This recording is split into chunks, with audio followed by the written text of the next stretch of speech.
जोहार नमस्कार। तो भारत मित्र देख रहे हैं आप। मेरा नाम अभिषेक भारती है। भाई भारत मित्र इसीलिए ना कि जो खबरें आपको कहीं नहीं मिलेंगी वो खबरें आपको भारत मित्र में मिलेंगी। तो भारत मित्र में आज हम आपको बताने वाले हैं माफ कीजिए। भारत मित्र में आज हम आपको बताने वाले हैं ईडी ने कई जगह रेड की है झारखंड में। कहाँ रेड की है? देखिए, ईडी ने आयुष्मान भारत योजना है, केंद्र सरकार की योजना है आयुष्मान भारत। तो इस योजना में घोटाला गड़बड़ी हुई है। सीएजी ने जांच की थी। ये केंद्र की जो ऑडिट है वो ऑडिट हुआ था और सेंटर में लोकसभा में सीएजी का जो मामला था, मुद्दा था, ये उठा था। सीएजी ने बताया था कि माफ कीजिए, आयुष्मान भारत के नाम पर बड़े पैमाने पर अस्पतालों ने घोटाला किया, गड़बड़ी किया। तो इसका जांच करने के लिए सीएजी ने क्या किया था? सीएजी ने जैसे झारखंड की अगर हम बात करें तो झारखंड में क्या किया था कि जो 108 एम्बुलेंस है, 108 एम्बुलेंस है, 104 है, ये जो एम्बुलेंस वाले हैं, तीन एम्बुलेंस वालों से बात किया कि भाई आयुष्मान का आपको क्या जानकारी है, कितने, और अस्पतालों का निरीक्षण किया। तो पता चला कि 250 से ज्यादा अस्पताल ऐसे हैं। मतलब आप समझिए कि मरीज है नहीं उन अस्पतालों में, लेकिन उन मरीजों को ये आयुष्मान का लाभ दे रहे हैं। तो आयुष्मान में बड़े पैमाने पर घोटाला हुआ। लेकिन चलिए, ईडी की जो छापेमारी हुई, इसमें ये छापेमारी जो है झारखंड में बड़ी खबर इसलिए ये है कि ये छापेमारी जो है पूर्व स्वास्थ्य मंत्री हैं बन्ना गुप्ता, उनके पीए हैं। बन्ना गुप्ता तो आपको याद ही होगा,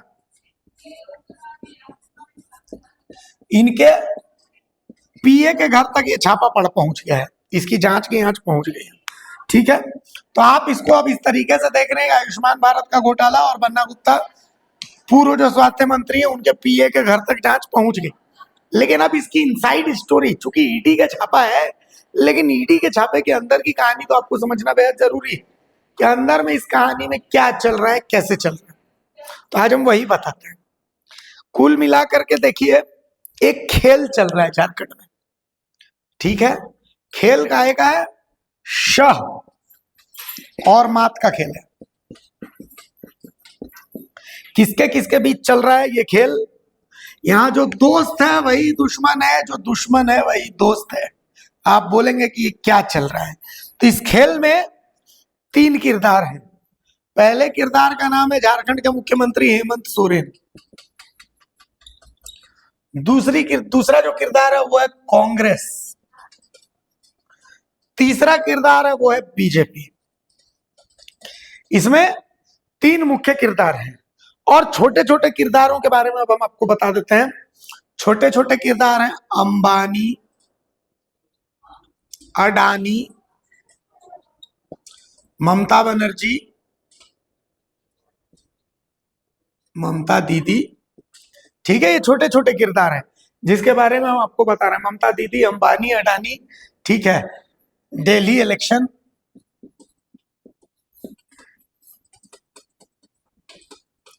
ठीक है, तमाम चीजें जो है ये छोटे छोटे किरदार हैं इसके। शिवराज सिंह, हिमंता बिस्वा,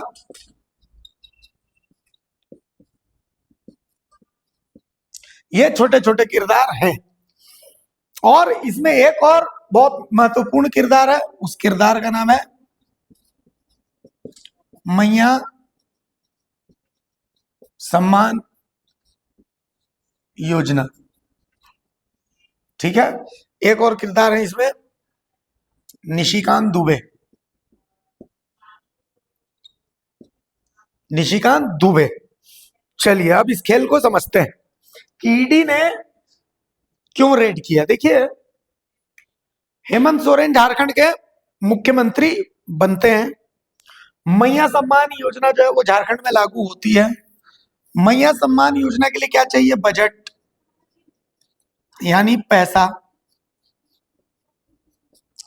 ठीक है, तो भाई पैसा कहां से आएगा? बीजेपी यानी सेंटर, मोदी, यहां से आएगा पैसा। हेमंत सोरेन को कांग्रेस से क्या मिलेगा? कुछ नहीं मिलेगा, बाबा जी का ठुल्लू।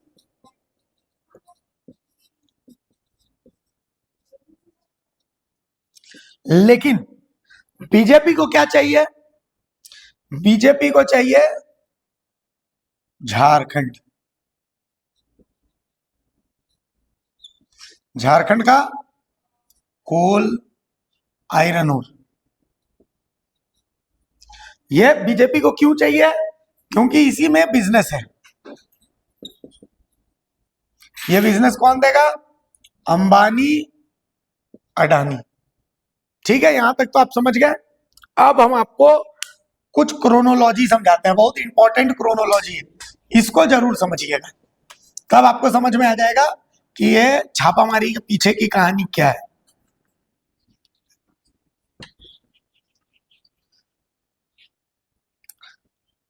कहां से कहानी शुरू करते हैं? कहानी शुरू करते हैं हम दिल्ली चुनाव से।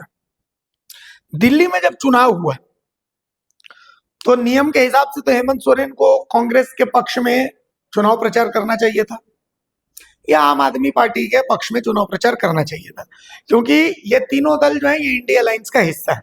लेकिन हेमंत सोरेन ने किया क्या? दिल्ली चुनाव के दौरान वो दिल्ली तो नहीं गए, वो कहां गए? कोलकाता। कोलकाता में बिजनेस समिट में उन्होंने हिस्सा लिया।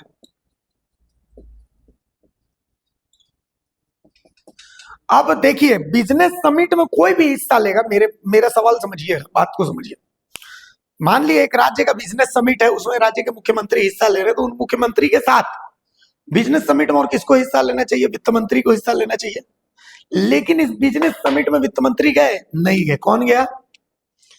इस बिजनेस समिट में कोलकाता में जो था, ममता बनर्जी ने आयोजित किया था, इसमें हिस्सा लेने गई कल्पना सोरेन। और कौन गया? इसमें मुख्य सचिव अलका तिवारी। और कौन गया? राज्य के डीजीपी। ये 3 लोग गए साथ में इसमें हिस्सा लेने के लिए। मुख्य सचिव कहां से आई है? केंद्र से। डीजीपी किसके फेवरेट हुआ करते थे? बीजेपी के।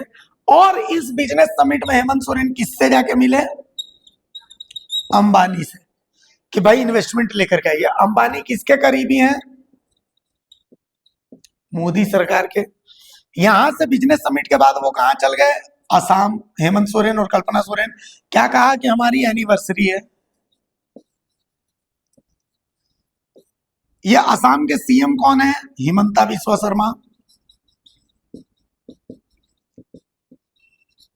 हिमंता बिस्वा शर्मा के पास और कौन सा पद था? बीजेपी चुनाव सह प्रभारी थे ये झारखंड के।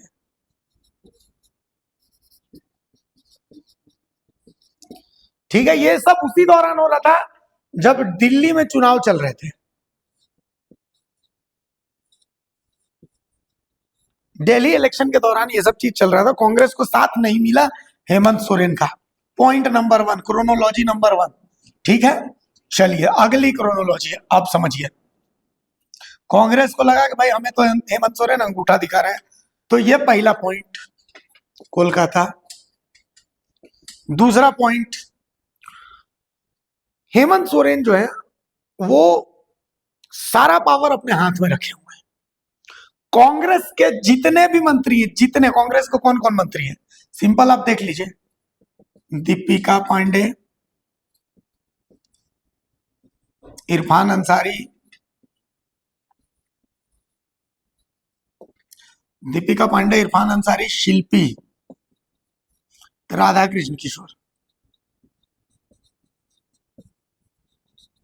यही 4 मंत्री हैं, और तो मुझे नहीं लगता कोई मंत्री है कांग्रेस के। यही 4 मंत्री हैं। इन चार में से एक मंत्री भी अपने विभाग में ट्रांसफर पोस्टिंग अपनी मर्जी से नहीं कर सकता है। इनके विभाग की भी अगर ट्रांसफर पोस्टिंग होगी तो वो कौन करेंगे? CM.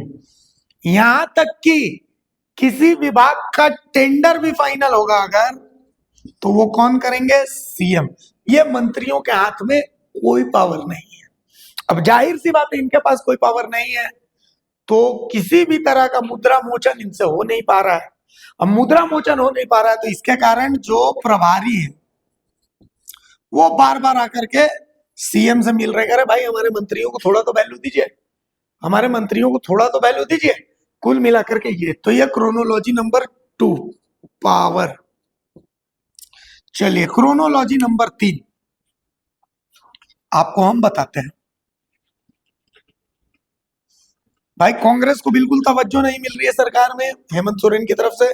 One man power Hemant Soren, second women power Kalpana Soren, इन्हीं दोनों पावर सेंटर से पूरे सरकार को संचालित किया जा रहा है, इनकी वैल्यू खत्म। तब भाई कांग्रेस ने समझा, सोचा क्या किया जाए। चलिए तीसरा पॉइंट, हेमंत सोरेन के अब तक के जो भी फैसले हैं वो फैसले किसको इफेक्ट कर रहे हैं? वो फैसले कांग्रेस के वोट बैंक पर इफेक्ट कर रहे हैं। क्रिश्चियन वोट बैंक जो है, मुस्लिम, क्रिश्चियन या एसटी, तो पहले जेएमएम को इसकी पार्टी कहा जाता था और ये दो पार्टियां कांग्रेस की बपौती थी। लेकिन अब हेमंत सोरेन ने इन तीनों में सेंध लगा दी है खुद। और सच बात यह है कि झारखंड में अब मुस्लिम भी हेमंत सोरेन, कल्पना सोरेन को सपोर्ट करने लगा है, क्रिश्चियन भी हेमंत सोरेन और कल्पना सोरेन को सपोर्ट करने लगे हैं। तो ऐसी स्थिति में हेमंत सोरेन के सामने कांग्रेस ने एक बहुत बड़ी चाल चली है। कांग्रेस ने 2 पॉइंट खेले। पहला पॉइंट सीरम टोली। सीरम टोली फ्लाईओवर पर कांग्रेस ने हेमंत सोरेन को फंसाया। क्यों? सीरम टोली फ्लाईओवर का जो विवाद है इसका नेतृत्व कौन कर रहा है? गीताश्री उरांव। ये कौन से पार्टी से आती है? कांग्रेस से। तो भाई यहां पर सरना और क्रिश्चियन, हेमंत सोरेन यहां पर फंस गए। यह विवाद कांग्रेस ने खड़ा किया सरना और क्रिश्चियन को लेकर के, दोनों के बीच एक खाई बना दी कि लीजिए आपका वोट बैंक है। दूसरा, आपने देखा होगा कि गिरिडीह में भी हिंदू मुस्लिम दंगा हुआ, हजारीबाग में भी मतलब पत्थरबाजी हुई। इसको लेकर के कार्यशैली पर सवाल उठे।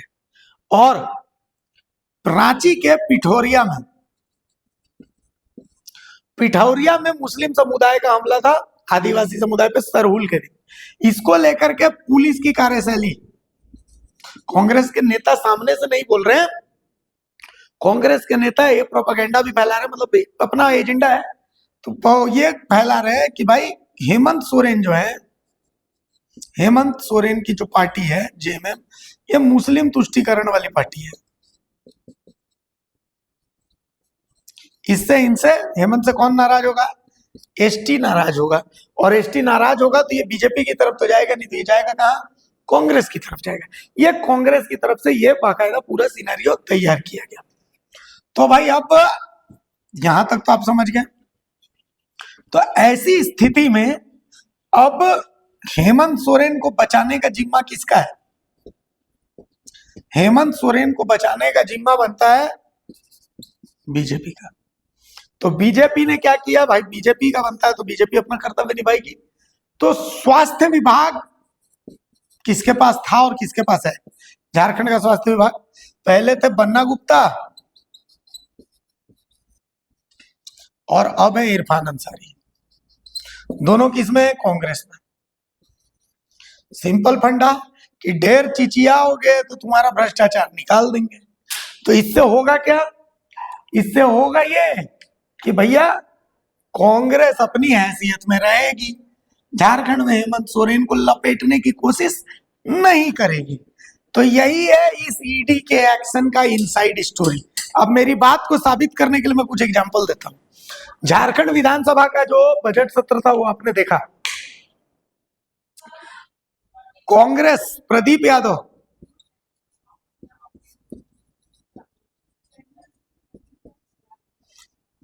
मामला कौन सा उठाया? अडानी। 2 दिन में सीएम से कौन मिलने आ गए? अडानी। क्या बातचीत हुई? जो डायरेक्ट प्रधानमंत्री नरेंद्र मोदी के साथ जो आदमी बैठता है वो हेमंत सोरेन से मिलने क्यों आ गया? आखिर आ करके उन्होंने क्या सेटिंग की? और हेमंत सोरेन मुख्यमंत्री आवास में इनसे मिल करके किसको संदेश दे रहे थे और क्या संदेश दे रहे थे? और ये मिलवाने वाला कौन था? और एक और, अब इसके बाद ठीक है, अडानी के मिलने के ठीक 3 दिन बाद कौन मिलते हैं? के राजू, कांग्रेस के प्रदेश प्रभारी। वो जाके किससे मिलते हैं? हेमंत सोरेन से।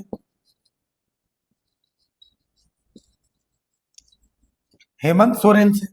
तो आप तमाम चीजों को एक साथ में देखिए। अच्छा, उसके भी इंटरेस्टिंग एक और चीज, आपने झारखंड विधानसभा का सत्र देखा होगा तो आपने देखा होगा कि बीजेपी सरकार पर सॉफ्ट है। बीजेपी अपना रटा रटाया मुद्दा जो है वो मुद्दा घस रही है, हिंदू मुसलमान, और कांग्रेस जेएमएम को घेर रही है, जेएमएम कांग्रेस को घेर रही है। आपने देखा नहीं, ग्रामीण विकास के पीछे पड़ गए अमित माथुर कि भाई बामलाटी पुल के मामले में कॉन्ट्रैक्टर को क्यों नहीं ब्लैकलिस्ट किया जा रहा है? दीपिका पांडे कहेंगे भाई वो तो सीएम आदेश देंगे उसके बाद होगा। प्रदीप यादव योगेंद्र प्रसाद के पीछे पड़ गए कि भाई पेयजल में इतना घोटाला और आप क्यों नहीं कर रहे हैं? तो दोनों एक दूसरे को खींच रहे हैं, मतलब दोनों को एक दूसरे का कद कम करना है। तो देखने में साथी जो है वो कांग्रेस जेएमएम है और दुश्मन जो है वो बीजेपी है। लेकिन असल में ये और ये इनके बीच में, और ये जो है ये दुश्मन है। असल चीज यही है, बीजेपी हेमंत सोरेन का साथ देगा। बीजेपी सत्ता में तो नहीं आएगी, हेमंत सोरेन के साथ साथ रहेगी, बस मुद्दों पर जो है लड़ाई चलती रहेगी, लेकिन पीठ पीछे दोनों की दोस्ती रहेगी। और कांग्रेस हमेशा रहेगी लेकिन हेमंत सोरेन के अंगूठे के नीचे रहेगी। बस यही लड़ाई है, और ईडी की जो छापेमारी है उसके पीछे की इनसाइड स्टोरी भी यही है। अगर आपको ये चीजें पसंद आए जो हमने आपको बताया है, सहमत हो तो कमेंट्स में बताएं कि क्यों सहमत है। अगर आपको लगता है हमारी बातें हवा हवाई है तो हमें कमेंट्स में बताइए कि हमारी बातें क्यों हवा हवाई है। हमारी वीडियो को लाइक कीजिए, सब्सक्राइब कीजिए चैनल को। नमस्कार, जोहार। खबर पसंद आए तो आप QR स्कैन कर दें हमारा साथ। आपका एक छोटा आर्थिक सहयोग है हमारा बड़ा हौसला। द भारत मित्र, बुलंद भारत की बुलंद तस्वीर।